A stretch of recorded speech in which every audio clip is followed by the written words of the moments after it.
Good evening, everyone, and welcome to EduTALK. I am your host. I'm Dr. Dwayne Dice. EduTALK is a weekly virtual talk show created out of the need for a global learning community, focusing on topics in education that directly impact Caribbean nations and diaspora nationals working across the globe. EduTalk features many people, administrators, business leaders, dignitaries, teachers, principals, and sometimes students as well, who are making waves in education, and they are focusing on critical topics that are very common to working towards making a change in our world.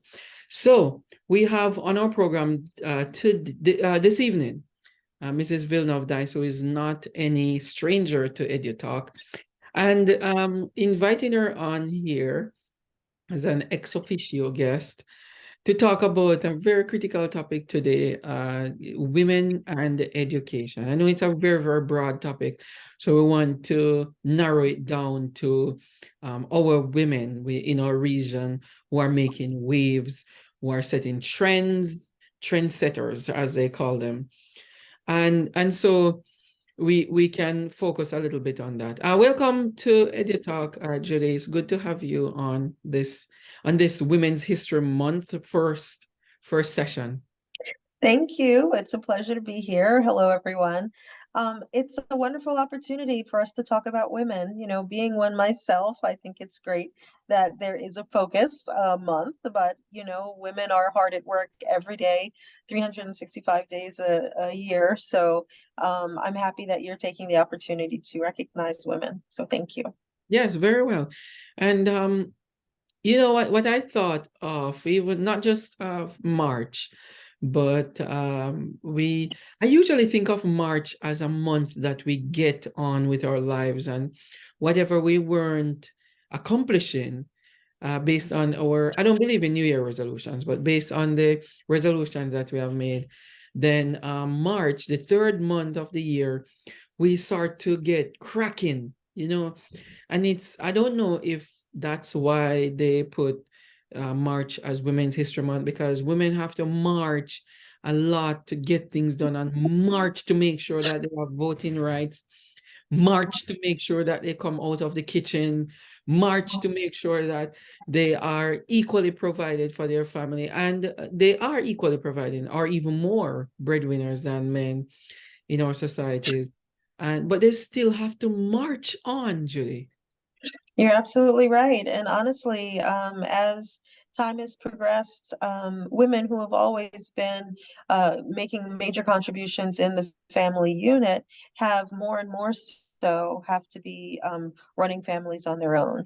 The number of divorces and not even divorces, the number of women that are not even getting married these days and still having children or choosing to raise a family because they're not waiting for a man to be there to support them has really increased. And that has had an impact not only on them and their aspirations, but on their children. And despite that, women have still always met the challenge, and they still have achieved themselves in a number of ways, regardless of their hurdles. They seem to always rise above it and to be able to come above it and to succeed. And I'm very proud of that strength that women have.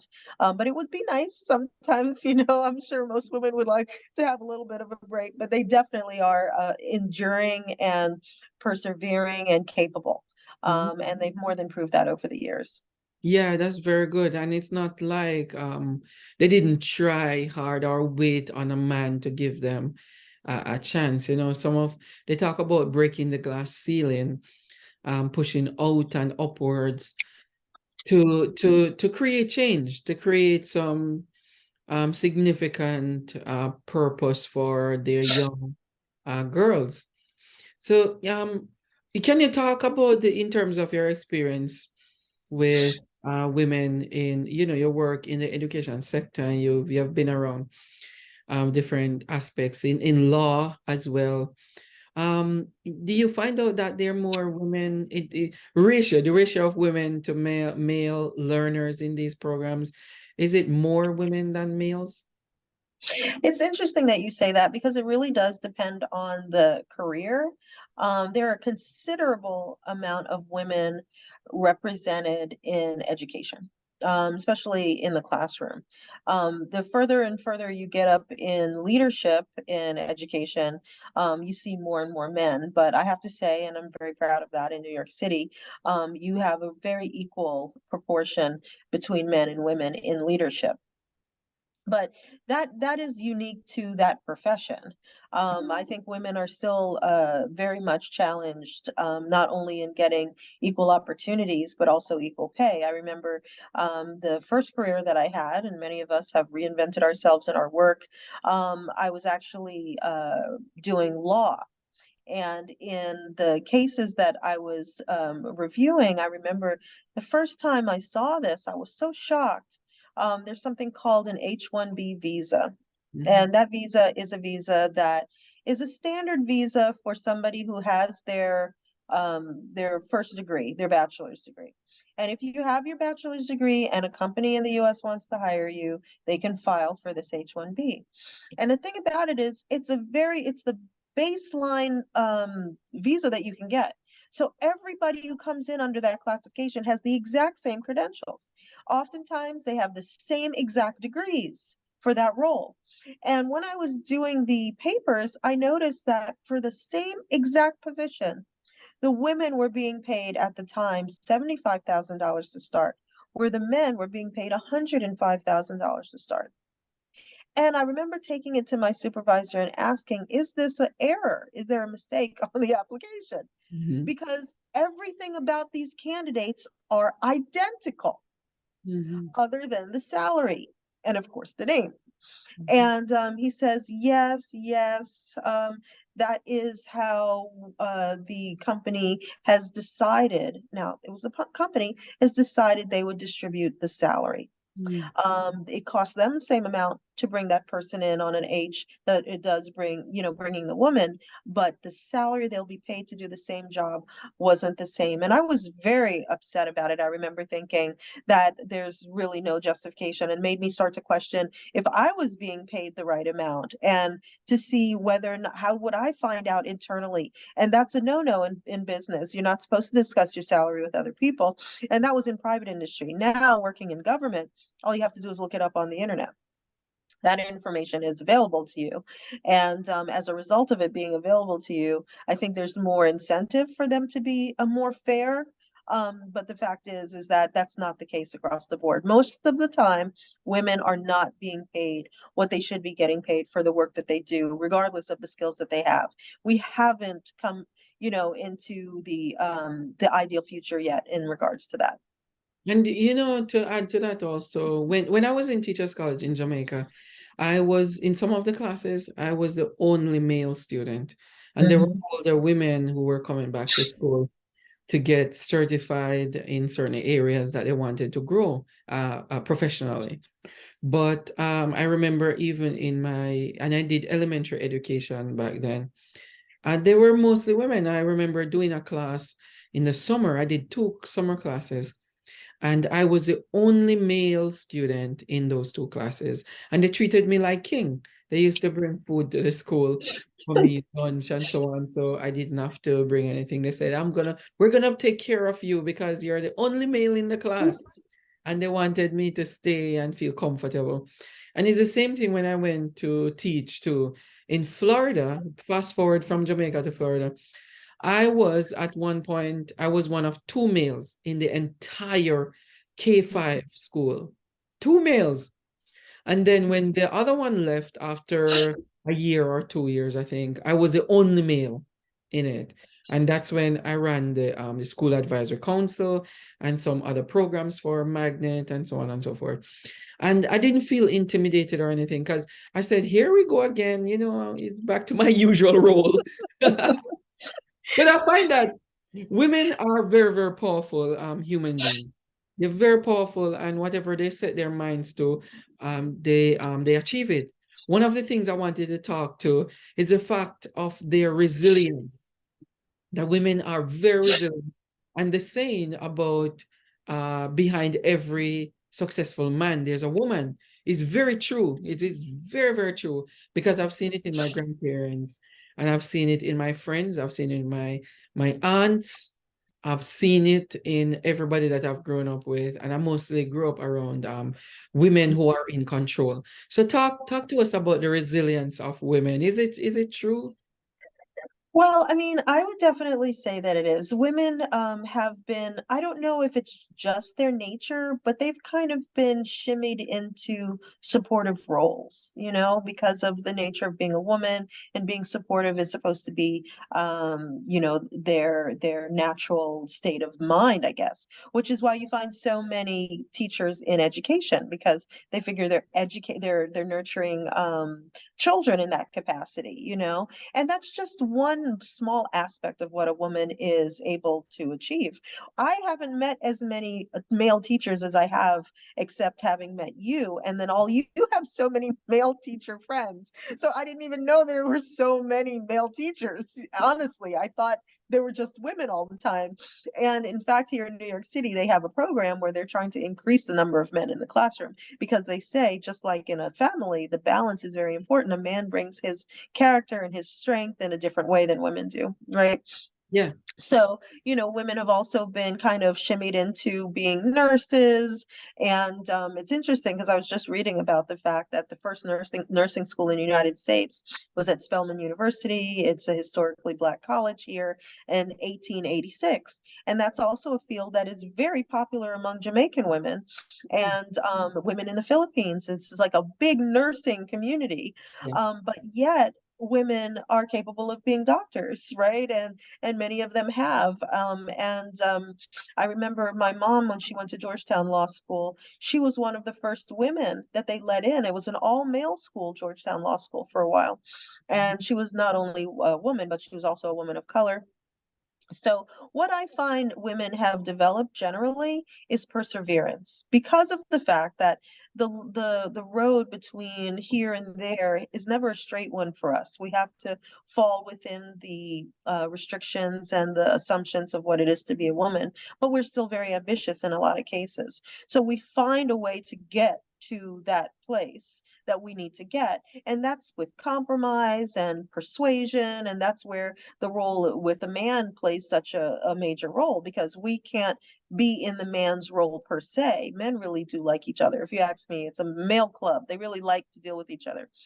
But the fact is that we're a man and a woman do complement each other in the sense that they think differently. And so when you say, oh, behind every strong man, there's a woman, and I think it's a partnership more than there just being a woman. I think it's a really good partnership because they have different skill sets. And men have the privilege of being more quick to the punch and more spontaneous, whereas women have grown in the nature of being a woman and the restrictions in society. They've grown to have to be patient and plan and be more strategic in trying to achieve their goals, because they are creating the path for themselves. Whereas for men, the path tends to already be laid for them, and the women are finding their way around it. And they actually, funny enough, being paired with a man, they actually move through more quickly, because the path that's cleared for him, she's been digging all the time, so she's able to move. The both of them can move quicker because they work together, in whatever direction that they want to move. And I think it's an exciting pairing when you have those complementary So, skills. yeah. But they really are looking for their opportunity to shine too. Yeah. So recently, I heard from some students, female students, Black female students. They said, I asked them, what's going on over here? Why are you guys? Or we're in the school, and we're talking, and they said, we're loud. And I said, why are you so loud? And they said, we have to be loud in the spaces because that's how we get to where we're going as women. As women, they said, we have to be loud. And I said, no, you don't have to be loud. And they said to me, yes, as Black women, we have to be loud, or else we'll be like somebody's shadow and they won't take us Wow. seriously. You know, on the one side, I look on this, eventually I said to them, no, just cut it out, because you don't have to be somebody's shadow. You know, you can work your way through anything. But on the one side of it, I'm thinking, these students have something up their sleeves. If you don't get too loud, you become somebody's shadow, and you have to make sure that your place is pronounced in the environment that you're in, or in the world, you know, in general. So what exactly are they getting at here? Well, they're children, so they haven't really thought this through to the depth and be able to compare it to actual society, to be frank. But I understand the premise. The premise is they need to be seen. They need to be heard, and they need to be able to make their mark. That's really what they're trying to say. But in before you, it's not about just being loud, though. When you want to make your mark, you have to do so fully prepared and confident. And that means that the education that you acquire, the perspective that you have, the wisdom that you gain, all of those things are looking for the perfect moment to be able to share.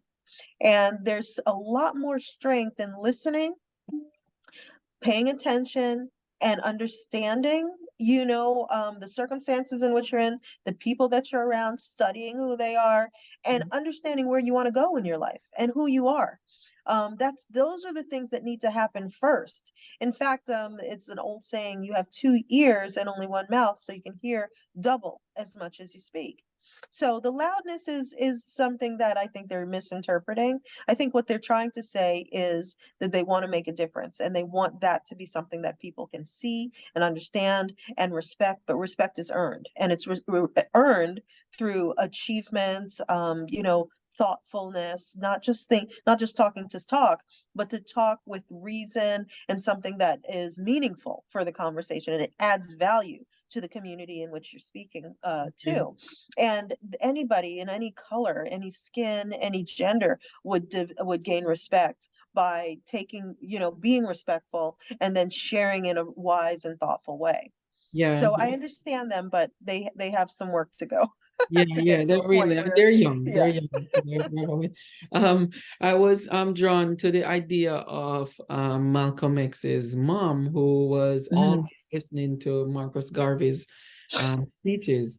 And I remembered reading about her and how powerful she was in the movement and following Marcus Garvey. And she actually grew her son, Malcolm X, in the philosophies of Marcus Garvey, to Yes. the point where he embraced him so much that he could not listen to anything else or abide by any other rule, that everything else was injustice and inequality and inequity, where policies and his social policies were is concerned for civic duty, you know. And I found that even with my grandmother, who did a lot of the raising, I found that with women in the household, if you're very powerful at implementing strategies for students, for kids, I keep on saying student, but it's really children in this case, to raise that child and to give them the opportunities to expose them to the world, to talk to them sitting on the lap. You hear that a lot with mothers compared to fathers. And, Yes. and so the mother has not, I'm not talking about like nurturing, but the dispensation of knowledge and wisdom to the people. And so I want to mention that one with Malcolm X's mom. And also, if you look on the religious side of things with St. Augustine's mom, St. Monica, prayed for St. Augustine for several years, many, many years, for him to change from his derogatory ways and the way that he lived in a very, very inappropriate and disgusting way. And so St. Augustine changed after a while, you know. So and you find others really they draw their strength from their mothers, you know. Yeah, so what is it that mothers have? It's Women's History Month. but these women are mothers. What is it that they have in terms of womanhood that they pass on to even their sons that get them to be very serious? What do you think? Well, it's a really great question because I think there's something very human, almost unconscious, the bond that you can have with a parent and the intensity at which you want to transfer the information and the wisdom that you have to your child, right? You want to ensure their success, not only their survival, but their success and that they thrive. And because society tends to bifurcate the roles between what a man and a woman can do in a family unit, I don't think that men in most cases, you're not an example of that, but men in most cases don't really show the full range of their participation in the rearing of a child, in raising a child, passing on wisdom and things like that. And we lose that honestly, and then it's left at the hands of the woman who wants to make sure that the child typically is equipped with what they need to do in order to be happy. And they spend a lot more time hugging. And that's another thing. Depending on the culture that you're from, a lot of male figures, fathers, won't take that bonding time with their child just to hold them and to talk to them and to spend and what might seem in other people's opinion a waste of time, but that bonding, that sitting and spending time and holding one another and having conversations and letting the child actually talk about what it is they're thinking and sharing stories, that is a tradition that it actually spans across all cultures. That the wisdom that we hear from our elders that we share with our children, and then our life wisdom, this all becomes a repository of knowledge that children as they grow up can call upon when they're facing challenges in their life and they're experiencing different things. And then standards, and I know you and I talk about this all the time, and you're raised in a certain type of standard, and then you look to see that in your other relationships, and you decide what you don't want to be a part of and what you do want to be a part of based on what you know and what you're familiar with and what you find is acceptable, and stay away from what you don't find is acceptable. So they actually create for you a world of boundaries and acceptances based on a certain life and structure that you're exposed to. So it becomes very fundamental because that's going to determine the kinds of relationships you engage in and the kind of relationships that you avoid, which means that also dictates the circle that you have, right? And also your opportunities and the potential that you can reach and even where you travel, all of which is dictated by your relationships. So again, I guess the fundamental piece of this is the relationship with your family is going to impact the relationship you have with other people as you grow older and your impact on the world. So women play a major role in that only because of the nature of how women are the nurturers of children. Yeah. So, okay. So we have a few more minutes to wrap this up. Very good discussion so far. But I want to show you, I'm going to show you something and then we'll pick it up on the back end of it for everyone to see this video that we have here. Take a listen. Here's a fun fact that they don't want you to know about. Black women are the most educated demographic in America. They'll tell you all these statistics about crime. They'll tell you every time a black man becomes a statistic, but they won't tell you that black women are disproportionately educated. How about the fact that black women start more businesses than any other group of women? Black women represent 42% of new women-owned businesses, 3 times their share of the female population. Majority black women-owned firms grew 50% from 2014 to 2019, representing the highest growth rate of any female demographic during this time frame. Yet for every dollar a white man makes, a white woman makes 79 cents and a black woman only makes 62. And despite the fact that black women are excelling in the face of adversity, they are still more likely to be negatively portrayed in the media and online than any other group in America. Silence. Yeah. Yeah, a couple of years ago, I saw this coming, the statistics, and I read a few other articles and so on about it, and I found out that there's some truth in it. There's some factual truth in this. Yes. What are we doing though? What are we doing? Do you hear of anything based on your executive leadership experience? Is there any change? Well, I know for a fact, I didn't even need to see these statistics to know that that was true. The number of women, I mean, I can't even think of a woman. Let's see. I would say 95% of the women that I know, and this is not just people in my generation and in my mother's generation, have either elevated to some level of executive leadership or started their own businesses. This seems to be commonplace among women of color in particular that I'm aware of, but also just women that are not Americans. Like I know a lot of people that are Polish and Jewish American women and Iranian women. I mean, I just think women have tripled up on their entrepreneurialism. I mean, again, they've always been looking for an opportunity to express themselves, but they are struggling with getting paid. My friends that are doing, I guess you could say, professional training, for example, have a very hard time getting the amount of money that their counterparts, their male counterparts, especially their white male counterparts, are getting for the same number of hours of training and with the same, if not more, education and experience.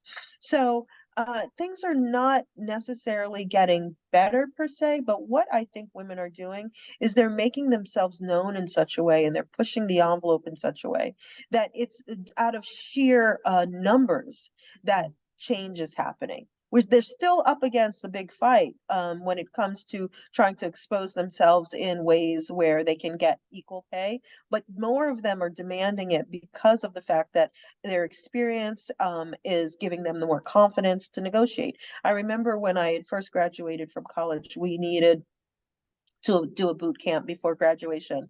And one of the things that they had us do, funny enough, was learn how to negotiate salary. They say most women will go into a situation where they apply for a job, and when they get the job, they take the salary that they're offered.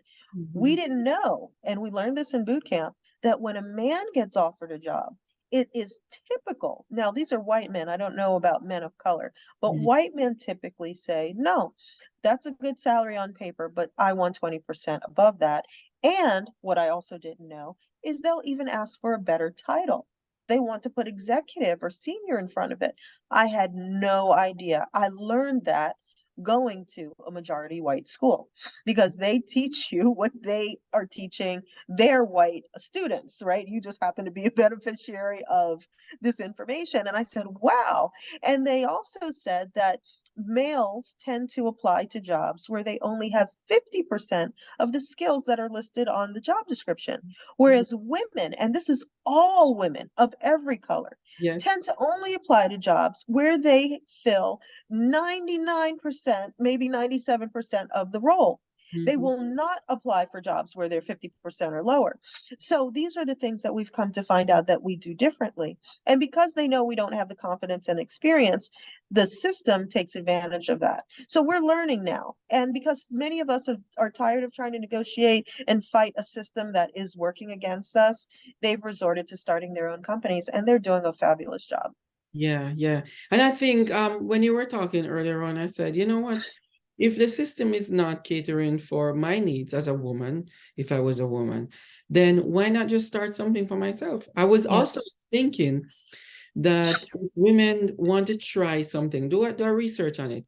Just put your name as, change your name, put a male name on your resume and send it out there. So if you're, if you're Sharon, you could call yourself Sean and just send it out there and see, if it will get a lot more calls than if you had sent out a female's name on it. And also, if they would, one of the things that I think people should try too is, I know Zoom interviews are very prevalent these days. Yes. They can interview over the phone without any video and just listen to the person talk, then it probably would even work better for some of us too. Um, so we're gonna close off here for this week, first week in Women's History Month. Uh, Judy, I want to thank you so much for coming on and being a part of this very well laid out discussion and sharing from you, and for your intelligence and intellect in this matter. Very, very good. And then we really want people to tune in next week, because we're going to feature some women, and then you can learn something from them. It might even boost your level of resilience, during this Women's History Month. Not just women, but males in general. And I want to say shout out to all women. You're creating waves, you're making history. Shout out to all of you. We love you and we're rooting for you, because you actually share our story when you talk. You're not sharing your story alone. You're sharing our story. Thank you very much, Judy, again. And I wish everybody a wonderful week, and see you next week with another edition of EduTALK. Walk good, everybody. Bye-bye. Thank you. Bye. Yeah, bye-bye. Talk to you soon.